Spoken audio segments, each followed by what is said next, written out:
نحمدہ ونصلی ونسلم علی رسولہ الکریم اما بعد فاعوذ باللہ من الشیطان الرجیم بسم اللہ الرحمن الرحیم والذین اتبعوہم باحسان رضی اللہ عنہم ورضوا عنہ صدق اللہ العظیم وصدق رسولہ النبی الکریم اما بعد۔ معزز و محترم سامعین و ناظرین، میں ہوں لقمان، آپ دیکھ رہے ہیں ہمارا فیس بک اور یوٹیوب چینل۔ حضرت امیر معاویہ رضی اللہ تعالیٰ عنہ کے دفاع کے حوالے سے ہم نے یہ سلسلہ شروع کیا ہے، جس میں ہم 15 صدیوں سے اکابرین، مجتہدین، فقہاء اور محدثین کے دلائل آپ کے سامنے رکھیں گے کہ اہل سنت کا اس بارے میں صحیح موقف کیا ہے۔ حضرت امیر معاویہ رضی اللہ تعالیٰ عنہ کے حوالے سے ہمارے اس زمانے میں جن لوگوں کی طرف سے آپ کو طعن و تشنیع کا نشانہ بنایا جاتا ہے اور جو اعتراضات وارد کیے جاتے ہیں، ان تمام اعتراضات کا ہم بالترتیب جواب ذکر کریں گے۔ چونکہ یہ سلسلہ بہت زیادہ لمبا ہونے والا ہے، تو اس لیے ہمیں ابتدائی تمہیدی جو گفتگو ہے اس کے اوپر بھی ہمیں اچھا خاصا کلام کرنا پڑے گا۔ اس لیے دفاع کے حوالے سے ایسا نہیں ہو سکتا کہ میں آج کے دن پہلے دن ہی بیٹھوں اور جرح و تعدیل کھول کے بیٹھ جاؤں کہ فلاں راوی یہ ہے اور فلاں راوی یہ ہے، فلاں قول ثابت ہے اور فلاں قول ثابت نہیں ہے۔ ایسا یہ ممکن بھی نہیں ہے اور یہ ایسا ہو بھی نہیں سکتا۔ اتنے لمبے سلسلے کو اس انداز میں لے کر چلنا کہ جس کے اندر جملہ پہلوؤں کا احاطہ کیا جا سکے، تو اس کے لیے ہمیں صبر و تحمل کا مظاہرہ بھی کرنا ہوگا اور ہمیں ابتدائی تمہیدی باتوں کو بڑی ڈیٹیل کے ساتھ، بڑی تفصیل کے ساتھ اور بڑی اچھی طرح سمجھنا ہوگا تاکہ آنے والی گفتگو کو ہم اچھے انداز میں صحیح طرح سمجھ سکیں۔ جب جرح و تعدیل کی جائے، کسی قول کو شاذ قرار دیا جائے دلائل کے ساتھ، یا کسی قول کو باطل دیا جائے یا کسی قول کو غیر ثابت قرار دیا جائے، اس کے پیچھے جو دلائل ہوں گے ان کو سمجھنے کے لیے آج کے دن کی یہ جو تمہیدی گفتگو ابھی شروع میں چلے گی، اس کو سمجھنا از حد ضروری ہے۔ حضرت امیر معاویہ رضی اللہ تعالیٰ عنہ کے حوالے سے ہم پہلے بھی عقیدہ اہل سنت واضح کر چکے کہ امیر معاویہ رضی اللہ تعالیٰ عنہ کا جو سیدنا علی المرتضیٰ رضی اللہ تعالیٰ عنہ سے اختلاف ہوا، یہ جو جنگ ہوئی، اس میں حق سیدنا علی المرتضیٰ رضی اللہ تعالیٰ عنہ کی طرف تھا اور امیر معاویہ رضی اللہ تعالیٰ عنہ خطا پر تھے۔ لیکن یہ خطا، یہ تعصب، عناد، دشمنی، بغض اور عداوت کی وجہ سے نہیں تھی، بلکہ ایک اجتہاد کی وجہ سے تھی۔ تو اس وجہ سے یہ اجتہادی خطا کہلائے گی کہ جس کو تعصب، دشمنی سے کسی قسم کا کوئی تعلق نہیں ہے۔ سیدنا علی المرتضیٰ رضی اللہ تعالیٰ عنہ کی فضیلت وراء الورا ہے، اور فضائل کے اعتبار سے، مقام اور مرتبے کے اعتبار سے، نبی علیہ السلام کے قرب کے لحاظ سے جو مرتبہ اور جو مقام سیدنا علی المرتضیٰ رضی اللہ تعالیٰ عنہ کا ہے، وہ سیدنا امیر معاویہ رضی اللہ تعالیٰ عنہ کا نہیں ہے۔ لیکن اس کے باوجود، اس تمام قسم کے فرق کے باوجود، امیر معاویہ رضی اللہ تعالیٰ عنہ بالآخر صحابی رسول ہیں، جن کا احترام کرنا، جن کی عزت و تکریم کرنا ہمارے اوپر لازم ہے۔ حضرت امیر معاویہ رضی اللہ تعالیٰ عنہ سابقین اولین کے بعد جو صحابہ کرام ہیں جنہوں نے ایمان لانے میں سبقت کی، جو ایمان پہلے لے آئے، ان کا مقام، مرتبہ، فضیلت وہ جدا ہے۔ جو سابقین اولین صحابہ کرام ہیں، ان کے بعد والذین اتبعوہم باحسان رضی اللہ عنہم ورضوا عنہ، جو ان کے بعد والے لوگ ہیں جنہوں نے اللہ رسول کی پیروی کی، اللہ رسول ان سے راضی ہو گئے، تو یقیناً امیر معاویہ رضی اللہ تعالیٰ عنہ ان خوش نصیبوں میں داخل ہیں جن سے اللہ اور اس کے رسول راضی ہو چکے ہیں۔ اللہ رب العزت نے فتح مکہ کے بعد جب غزوہ حنین ہوا، اس میں جو نبی اکرم صلی اللہ تعالیٰ علیہ وسلم کے صحابہ تھے، اس غزوہ میں شریک ہونے والوں کے بارے میں اللہ رب العزت ارشاد فرماتا ہے، ثم انزل اللہ سکینتہ علی رسولہ وعلی المؤمنین، پھر اللہ تعالیٰ نے اپنے رسول پر اور مومنین پر سکونت کو نازل فرمایا۔ اب اس سکونت کو نازل فرمایا، حضرت سیدنا ابن عباس رضی اللہ تعالیٰ عنہ فرماتے ہیں، تفسیر در منصور میں یہ لکھا گیا کہ اللہ رب العزت نے یہ جو سکونت نازل فرمائی تھی، یہ ان صحابہ کرام پر، ان خوش نصیبوں پر اللہ رب العزت نے نازل فرمائی تھی کہ جن کی وفاداری کو جان لیا گیا، یعنی جن کی اللہ اور رسول کے ساتھ وفاداری تھی، ان لوگوں پر اللہ رب العزت نے سکونت کو نازل فرمایا۔ تو یقیناً امیر معاویہ رضی اللہ تعالیٰ عنہ غزوہ حنین میں موجود تھے اور یقیناً ان کے دل میں بھی اللہ رسول کے ساتھ وفاداری تھی۔ جب اللہ رسول کے ساتھ وفاداری تھی، اللہ تعالیٰ نے ان کے دلوں پر سکونت کو نازل فرمایا اور اللہ رسول راضی ہو چکے۔ اللہ نے قرآن میں بیان فرما دیا کہ میں نے ان سے رضامندی کا وعدہ فرما لیا ہے، میں ان سے راضی ہو چکا ہوں۔ تو آج ہمیں یہ حق نہیں پہنچتا کہ کسی ایسے بندے کے اوپر کہ جس کی وفاداری کو اللہ رسول جانتے ہیں اور جس کے ساتھ اور جن لوگوں کے ساتھ اللہ رب العزت راضی ہو چکا ہے ان گروہ میں سے کسی بھی فرد کے اوپر ہم کسی قسم کی طعن و تشنیع کریں یا کسی قسم کی زبان درازی کریں، شریعت اسلامیہ ہمیں اس چیز کی اجازت نہیں دیتی۔ اسی طرح غزوہ حنین کے بعد حضرت امیر معاویہ رضی اللہ تعالیٰ عنہ غزوہ تبوک میں بھی شریک ہوئے، اور ایسے لوگوں کے بارے میں اللہ رب العزت ارشاد فرماتا ہے لَقَدْ تَابَ اللَّهُ عَلَى النَّبِيِّ وَالْمُهَاجِرِينَ وَالْأَنصَارِ الَّذِينَ اتَّبَعُوهُ فِي سَاعَةِ الْعُسْرَةِ کہ بے شک اللہ تعالیٰ نے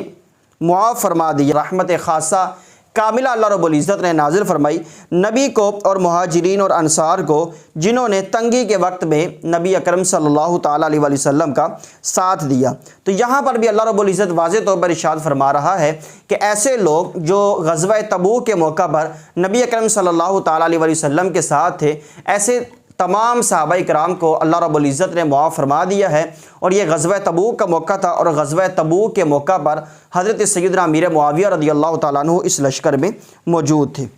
سورہ توبہ کے اندر اللہ رب العزت ارشاد فرماتا ہے والسابقون الاولون من المہاجرین والانصار والذین اتبعوهم بإحسان رضی اللہ عنہم ورضوا عنہ وأعد لهم جنات تجری تحتها الانہار خالدین فیہا ابدا ذلک الفوز العظیم۔ اللہ تعالیٰ فرماتا ہے اور جو مہاجرین اور انصار سابق اور مقدم ہیں اور جتنے لوگ اخلاص کے ساتھ ان کی پیروی کرنے والے ہیں،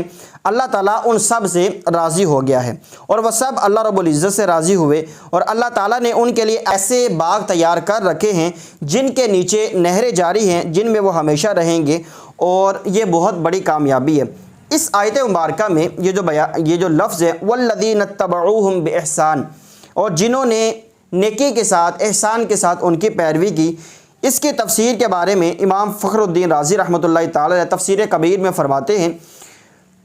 حمید بن زیاد سے مروی ہے، وہ فرماتے ہیں کہ میں نے ایک دن محمد بن کعب سے عرض کیا کہ آپ مجھے صحابہ کرام رضوان اللہ تعالی علیہم اجمعین جو نبی علیہ السلام کے صحابہ ہیں، ان کے آپس میں جو لڑائیاں ہوئیں، آپس میں جو اختلافات ہوئے، آپ ان کے بارے میں مجھے بیان کچھ کریں۔ انہوں نے جواب دیا کہ بے شک اللہ تعالیٰ نے تمام صحابہ کرام، یعنی دو گروہ ظاہر آپس میں لڑتے تھے، دو گروہوں کا آپس میں اختلاف ہوتا تھا، تو امام فخر الدین رازی رحمۃ اللہ تعالیٰ فرماتے ہیں کہ محمد بن کعب نے بیان کیا کہ اللہ تعالیٰ نے تمام صحابہ کرام میں سے ہر ایک کی مغفرت فرما دی ہے۔ جب بھی صحابہ کرام آپس میں لڑے، آپس میں اختلاف ہوا، اللہ تعالیٰ نے سب کو معاف فرما دیا۔ اپنی کتاب میں ان سے جنت کا وعدہ فرمایا ہے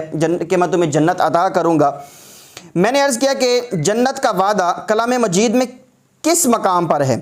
تو انہوں نے فرمایا کہ سبحان اللہ، کیا تم نے قرآن پاک میں یہ آیت نہیں پڑھی والسابقون الاولون من المہاجرین والانصار، آخر تک ذکر کیا، یہ نہیں پڑھی؟ اللہ تعالیٰ نے اسی آیت کریمہ میں تمام صحابہ کرام کو جنت عطا کرنے کا اور اپنی طرف سے رضامندی کا پروانہ یہ جاری کر دیا ہے اور یقینی وعدہ فرمایا ہے۔ اور تابعین جو ان کے بعد والے لوگ ہیں جنہوں نے ان کی پیروی کی ہے، اور تابعین کے لیے ایک شرط لگائی ہے۔ میں نے عرض کیا وہ کون سی شرط ہے؟ انہوں نے فرمایا کہ شرط یہ رکھی ہے کہ یہ عمل میں احسان کے ساتھ صحابہ کرام کی پیروی کرے، یعنی اچھے اعمال میں ان کی پیروی کرے، نہ کہ اس کے خلاف میں، یا پھر اس کا دوسرا معنی یہ ہے کہ قول کے اندر صحابہ کرام کی احسان کے ساتھ پیروی کرے، یعنی صحابہ کرام میں سے کسی کو بھی برا نہ کہیں، نہ ان کے اقدامات کی وجہ سے جو صحابہ کرام کے آپس میں اختلافات ہوئے ہیں ان میں سے کسی بھی مسئلے پر ان پر طعن و تشریع نہ کرے۔ جب محمد بن کعب نے یہ بات ساری بیان کی تو جو حمید بن زیاد تھے وہ بولے کہ مجھے تو ایسے محسوس ہوا کہ جیسے قرآن کریم کی اس آیت کو میں نے پہلے پڑھا ہی نہیں تھا، یعنی ایسا مسئلہ کلیئر ہو گیا، ایسا مسئلہ واضح ہو گیا کہ صحابہ کرام رضوان اللہ تعالی علیہم اجمعین ان کے آپس میں اختلافات ہوئے ہیں، لیکن ہمیں یہ شریعت اسلامیہ کی طرف سے جو تعلیم دی گئی ہے وہ یہ ہے کہ صحابہ کرام کے آپس کے معاملات کے اندر ہم کسی ایک گروہ کے اوپر لان تان نہ کریں، زبان درازی نہ کریں، بلکہ یہ وہ لوگ ہیں کہ جن کے بارے میں اللہ رب العزت نے قرآن میں یہ وعدہ فرما لیا ہے کہ میں ان سے راضی ہو چکا ہوں اور یہ مجھ سے راضی ہو چکے ہیں اور میں نے ان کو جنت کے اندر داخل کرنا ہے۔ فضائل الصحابہ کے اندر امام احمد بن حنبل نقل فرماتے ہیں حدثنا عبداللہ قال حدثنی ابی حدثنا عبد الرحمن بن مہدی عن سفیان عن نصیر بن الذعلوق قال سمعت ابن عمر یقول لا تصبوا اصحاب محمد فلا مقام احدهم ساعة خیر من عبادت احدکم 40 سنة۔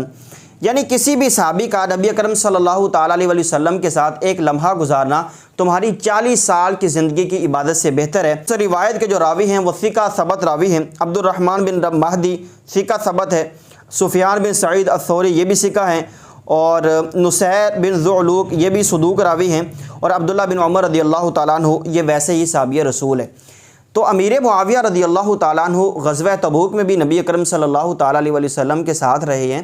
اور اسی طرح غزوہ حنین کے اندر بھی نبی اکرم صلی اللہ تعالیٰ علیہ وسلم کے ساتھ رہے ہیں۔ تو ہمیں کسی بھی صحابی رسول کے بارے میں کسی قسم کے مسئلے کے اندر اپنی زبان کو دراز نہیں کرنا، بلکہ مشاجرات صحابہ کے اندر اہل سنت کا جو راجح موقف ہے وہ یہی ہے کہ ہم اس مسئلے کے اندر سکوت اختیار کریں گے اور اپنی زبانوں کو روک کر رکھیں گے۔ مشاجرات صحابہ کے بارے میں اہل سنت کا عقیدہ کیا ہے، اس پر تفصیلی دلائل انشاءاللہ آنے والی ویڈیوز کے اندر وہ آتے رہیں گے۔ آج کی گفتگو کے اندر یہی سمجھنا ضروری ہے کہ امیر معاویہ رضی اللہ تعالیٰ عنہ ان خوش نصیب صحابہ کرام میں سے ہیں جن کے دلوں کے اوپر اللہ رب العزت نے سکونت کو نازل فرمایا، اور سیدنا عبداللہ بن عباس رضی اللہ تعالیٰ عنہ فرماتے ہیں سکونت انہی لوگوں کے دلوں پر نازل کی گئی جن کے دلوں کے اندر اللہ تعالیٰ نے وفاداری کو جانا، جن کے دل میں اللہ اور رسول کے ساتھ وفاداری تھی۔ تو امیر معاویہ رضی اللہ تعالیٰ عنہ بھی انہی صحابہ کرام میں سے ہیں جن کے دل میں اللہ اور رسول کے لیے وفاداری موجود تھی۔ اسی طرح امیر معاویہ رضی اللہ تعالیٰ عنہ ان خوش نصیب صحابہ کرام میں سے ہیں جن سے اللہ رب العزت نے قرآن کے اندر یہ وعدہ فرما لیا ہے کہ میں نے تمہیں ایسی جنتوں کے اندر، ایسے باغات کے اندر داخل کرنا ہے جس کے نیچے نہریں جاری ہوں گی۔ اور یہ خوش نصیب صحابہ کرام وہی صحابہ کرام ہیں، اور امیر معاویہ رضی اللہ تعالیٰ عنہ انہی خوش نصیب صحابہ کرام میں سے ہیں کہ جن سے اللہ رب العزت نے قرآن کے اندر وعدہ فرما لیا ہے کہ میں تم سے راضی ہو چکا ہوں، اور یہ نبی علیہ السلام کے صحابہ یہ مجھ سے راضی ہو چکے ہیں۔